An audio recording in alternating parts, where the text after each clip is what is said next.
तो दोस्तों, एक और नया दिन और मैं बलजीत परमार हाजिर हूँ एक नई कहानी, एक नया किस्सा लेकर। 5 राज्यों में इलेक्शन होने वाली है और सट्टा बाजार की भविष्यवाणी से एक बार फिर कांग्रेस में हलचल नजर आ रही है। ऐसा लगता है जैसे सट्टा बाजार की फिगर्स ने कांग्रेस को बहुत बड़ा झटका दिया जा रहा है।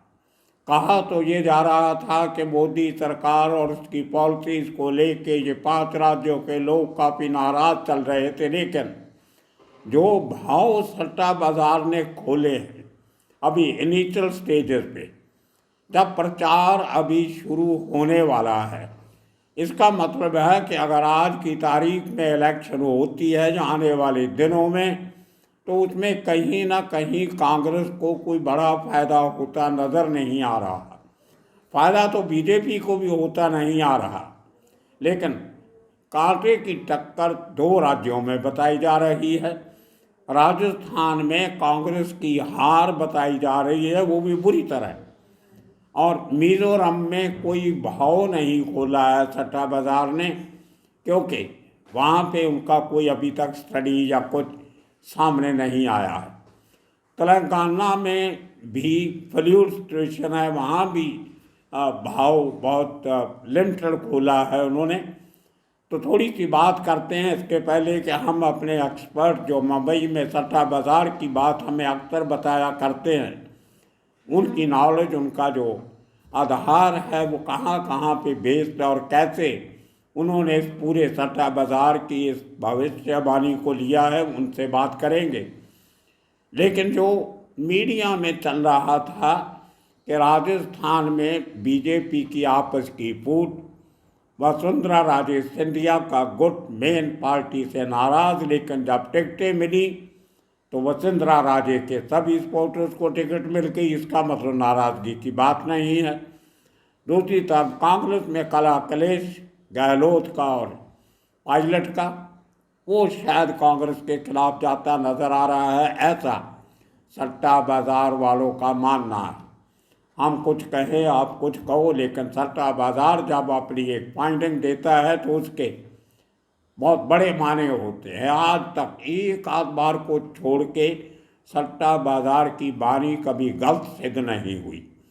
अब सट्टा बाजार कहता है कि राजस्थान में कांग्रेस को 70 सीट मिलेगी, 200 में से बाकी 125-30 सीट जो है वो बीजेपी को, और कुछ बाकी के आज़ाद उम्मीदवार और जो बागी उम्मीदवार खड़े हो जाते हैं वो ले जाएंगे। इसी तरह मध्य प्रदेश में 5-6 सीट का फर्क बताया जा रहा है। कांग्रेस को बढ़त बताई जा रही है 6 सीट की, 230 के करीब सीट है, लेकिन वहाँ भी कहा जाता है कि खरीदो फरोख्त जैसे पहले हुई थी उसी तरह कुछ तिकड़बाजी करके बीजेपी शायद एक बार फिर मध्य प्रदेश में अपनी सरकार बना ले। और तीसरा छत्तीसगढ़, वहाँ कांग्रेस को अभी बढ़त दी जा रही है लेकिन ज़्यादा बड़ी नहीं है, वहाँ भी कोई ना कोई तिकड़बाजी हो सकती है। तो ये थे 5 स्टेटों के हाल। जो इंडिया गठजोड़ बना था उससे लगता था कि कुछ आपस में मिलके लड़ेंगे, लेकिन ऐसा हुआ नहीं लगता। हमारे एक्सपर्ट बता रहे थे कि हर स्टेट में बाकी पार्टियों ने भी अपने कैंडिडेट खड़े किए हैं। तो लगता है ऐसे है कि इंडिया गठजोड़ महागठबंधन जो है वो बेसिकली 2024 की पार्लियामेंट्री इलेक्शंस के लिए बनाया गया है और स्टेट्स में इनकी लड़ाई जारी रहेगी। खैर, हम आपका ज़्यादा समय नहीं लेंगे, अब चलते हैं हमारे एक्सपर्ट के साथ मुंबई से जो बता रहे हैं सट्टा बाज़ार की इस पूरी जो उन्होंने अपना आकलन किया है उसके माने क्या है। मुझे इतनी वो समझ नहीं आती, कितने पैसे लगाओ तो कितना कमाओगे, कितना हारोगे। इसमें कुछ ब्लैक मनी का काम भी होता है, कुछ टैक्स भी काटा जाता है, कुछ अजीब लंबा चौड़ा मामला है। वो हमारे एक्सपर्ट आपसे बात करेंगे। चलते हैं उनके पास मुंबई में और सुनिए उनका क्या कहना है। आने वाली 5 राज्यों की इलेक्शन में क्या सट्टा बाजार क्या कहता है और आपकी स्टडी क्या कहती है, दोनों बातें जरा थोड़ा हमारे दर्शकों को समझा दीजिए। देखिए सर, 5 स्टेट में इलेक्शन है, राजस्थान, छत्तीसगढ़, मध्य प्रदेश, तेलंगाना और मिजोरम। ओके। राजस्थान के अंदर जो है बीजेपी को 120 सीट मिलने की उम्मीद दे रही है, जो बुकी लोग उसका ये तो अगले महीने होने वाली है ना इलेक्शन? अगले महीने अलग अलग फेज के अंदर है। हाँ। और 4 दिसंबर को जो है रिजल्ट आएंगे। छत्तीसगढ़ में अलग है, मतलब ये नवंबर के अंदर ये सब खत्म हो जाएगा। ओके। लास्ट फेज जो है छत्तीसगढ़ के अंदर 2 फेज के अंदर है।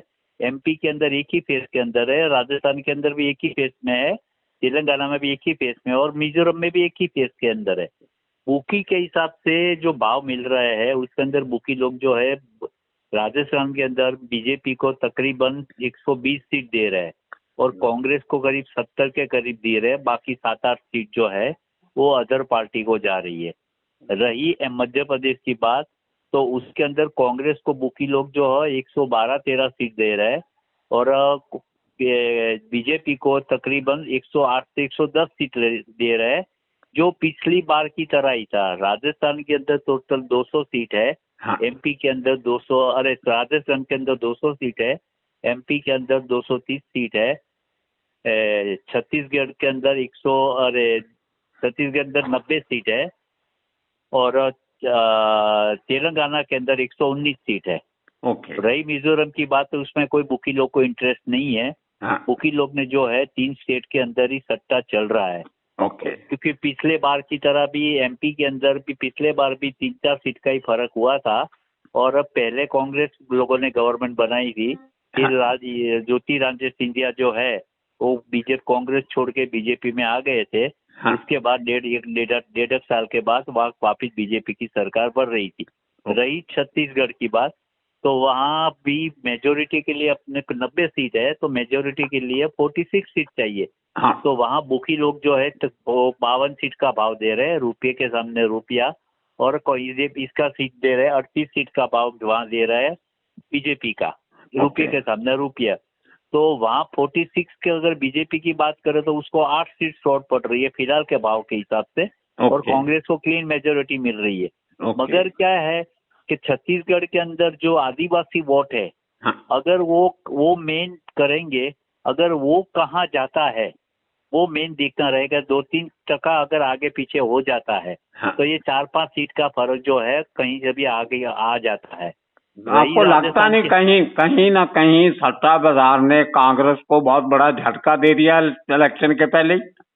नहीं, झटके की बात नहीं। देखो, राजस्थान में तो हर साल 5 साल के बाद जो है वो गवर्नमेंट चेंज होती है। और देखो, सट्टा बाजार के अंदर तो क्या है सर, जो दिखता है बाजार के अंदर, पॉलिटिशियन वाले जो अंदर का जो पैसा लगता है वही सट्टा बाजार वाले भाव देखते हैं, क्योंकि सट्टा बाजार वाले को कोई सपना तो आता नहीं है। हाँ। इसके अंदर ऐसा नहीं है कि बीजेपी वाले कांग्रेस नहीं लगाते, कांग्रेस वाले बीजेपी नहीं लगाते, क्योंकि पैसा तो सबको प्यारा है। और इनसाइड इंफॉर्मेशन जो होती है, हाँ। वो अब अंदर से पॉलिटिक्स लोग ही बुकी लोग को देते हैं कि हमारी ये पोजीशन है, हमारा अंदर का सर्वे ये दिखा रहा है, हमारा ये दिखा रहा है। तो बुकी लोगों को सपना तो आता नहीं है और इसके अंदर भाव में अप डाउन होता रहता है। ओके। और अभी तो कैंपेनिंग चालू नहीं हुआ है। कांग्रेस ने क्या किया है कि जो फ्री की रेवड़ी जो बदे सबको फ्री देना बांटना चालू किया है। हाँ। वो हिसाब से मेरे को किसके बारे में नहीं बोलना है। एक कास्ट के वोट जो है, जैसे कर्नाटक के अंदर जो है एक कास्ट के वोट, सारे वोट जो है वो कांग्रेस को चले गए। हाँ। उसमें वो कांग्रेस जीत गई। आज कर्नाटक की पोजीशन ऐसी है कि 300 यूनिट लाइट जो फ्री दिया हुआ है, जो पहले कभी 100 यूनिट का पैसा भरते थे, आज वो कंटिन्यू वापर रहे हैं। फोगट का माल है ना, वापरो ना, क्या फर्क पड़ता है। उसकी वजह से फार्मर लोग की पोजीशन ऐसी हो गई है कि वहाँ खेडूत लोगों को लाइट नहीं मिल रही है। अब अनाज बिगड़ रहा है, सब्जियां बिगड़ रही है, और इतना फ्री देने के बाद गवर्नमेंट को पैसे की जरूरत तो पड़ेगी, क्योंकि हर साल जो है इसके 7,000 करोड़ के करीब ये सब फ्री में जा रहा है। तो गवर्नमेंट ने लीकर के ऊपर टैक्स डाल दिया, इधर टैक्स डाल दिया। आईटी हब है तो आईटी वालों के ऊपर उसने टैक्स डाल दिया। आईटी वालों ने भी ऑब्जेक्शन दिया कि भाई आप बांटोगे फ्री में, तो उसमें हम लोग की गलती क्या है।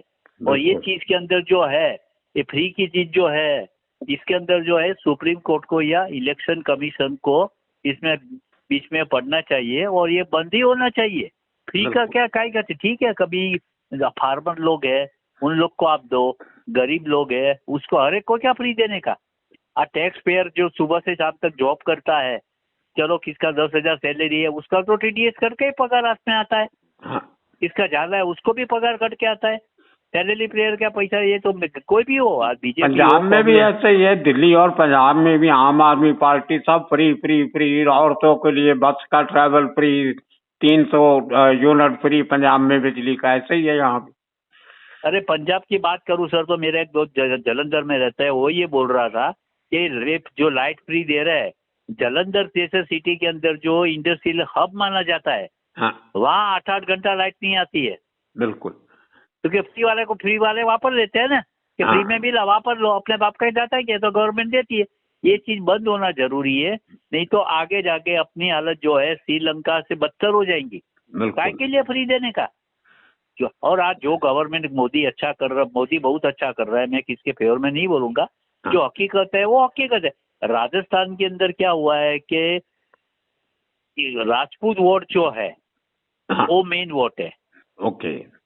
उसके अंदर वसुंधरा राजे जो है वो राजपूत है, हाँ, उसकी जगह उन लोगों ने मीरा कुमारी करके ऐसा कोई दूसरी जो महारानी है उसको आगे किया हुआ है। वसुंधरा राजे का भी वहाँ पलड़ा बहुत भारी है, उसके सब सपोर्टर को सीट देना ही पड़ा उन लोग को, हाँ, क्योंकि वो राजपूत है। और ये राजपूत कास्ट ऐसी कास्ट है जो दुश्मनी वो कभी भूलती नहीं है, हाँ, चाहे 50 साल हो जाने दो।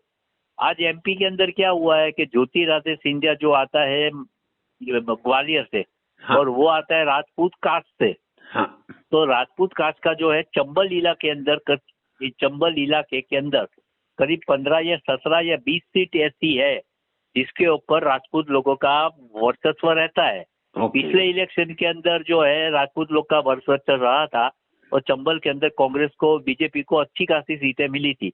हाँ, तो अभी सीटें जो 5 या 7 सीट का जो एमपी में फर्क पड़ रहा है, ये चंबल इलाके का ही फर्क पड़ रहा है। ओके। रही ये इंडिया गठबंधन की बात, हाँ, आप एक टेबल बैठो, इंडिया गठबंधन करते हो, कोई कांग्रेस के सामने समाजवादी पार्टी ने अपना उम्मीदवार खड़ा कर दिया, आरजेडी ने अपना उम्मीदवार कर दिया, ईआईके ने अपना उम्मीदवार कर दिया, और इंडिया गवर्नमेंट आप वहाँ तो टेबल पे बैठ के बोलते हम तो सब एक है, हाँ, और जहाँ लड़ने की बात आती है, टालने की बात होती है, तो आप सब अलग हो जाते हो। और तकरीबन जो है मेरे हिसाब से ये, मेरा ऐसा मानना है कि राजस्थान के अंदर बीजेपी को 120 से 125 सीट मिलनी चाहिए। ओके। कांग्रेस को जो है तकरीबन समझो कि 70 के आसपास मिलनी चाहिए। 7-8 सीट जो है इंडिपेंडेंस को मिलेगी। कुछ बागी एमएलए खड़े हुए जिसको टिकट नहीं दिया गया है, हाँ, वो लोग खड़े हो गए तो 2-3 सीट वो भी हो सकती है। अगर समझो बीजेपी में जो चले ये लोग, बाकी लोग में क्या होता है, इंडिपेंडेंस खड़े हो जाते हैं, मगर बाद में जब कोई भी गवर्नमेंट आ जाती है तो वो लोग वापिस आ जाते हैं, वो कोई फर्क नहीं पड़ता है। एमपी के अंदर भी कांटे की टक्कर ही है, जो भी मार्जिन होगा, एक घोड़े की रेसिंग की भाषा में बोले हाँ, तो जिसकी मुंडी आगे होगी वो जीत जाएगा। बिल्कुल।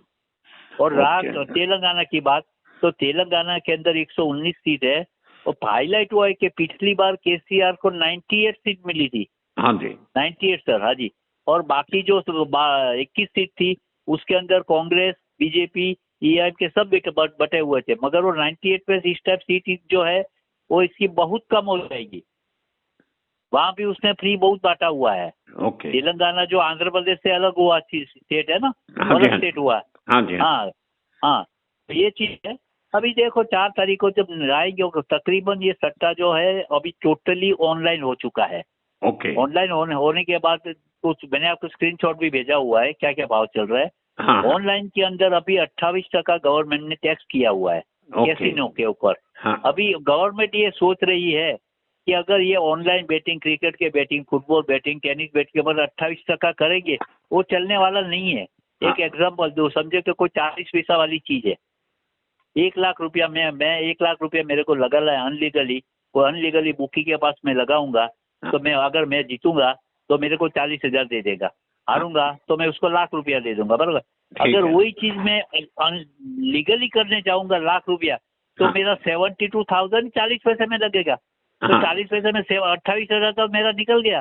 तो मेरा चीज को क्या भाव में लगा, 12 पैसा, 13-15 पैसे में लगा, वो मैं क्यों लगाऊंगा, वो तो अनलीगली लगाऊं ना मैं। अभी आप देखिए ऑनलाइन बेटिंग की इतनी एडें आने लगी है, सीएनबीसी आवाज के अंदर आती है, ईटी टीवी के अंदर आती है, ये गवर्नमेंट सब देख रही है, गवर्नमेंट को सब मालूम है कि क्या है कि अभी गवर्नमेंट की कमेटी उसने एक सजेशन दिया हुआ है कि इंडिया के अंदर 8.5 लाख करोड़ का हर साल बेटिंग होता है।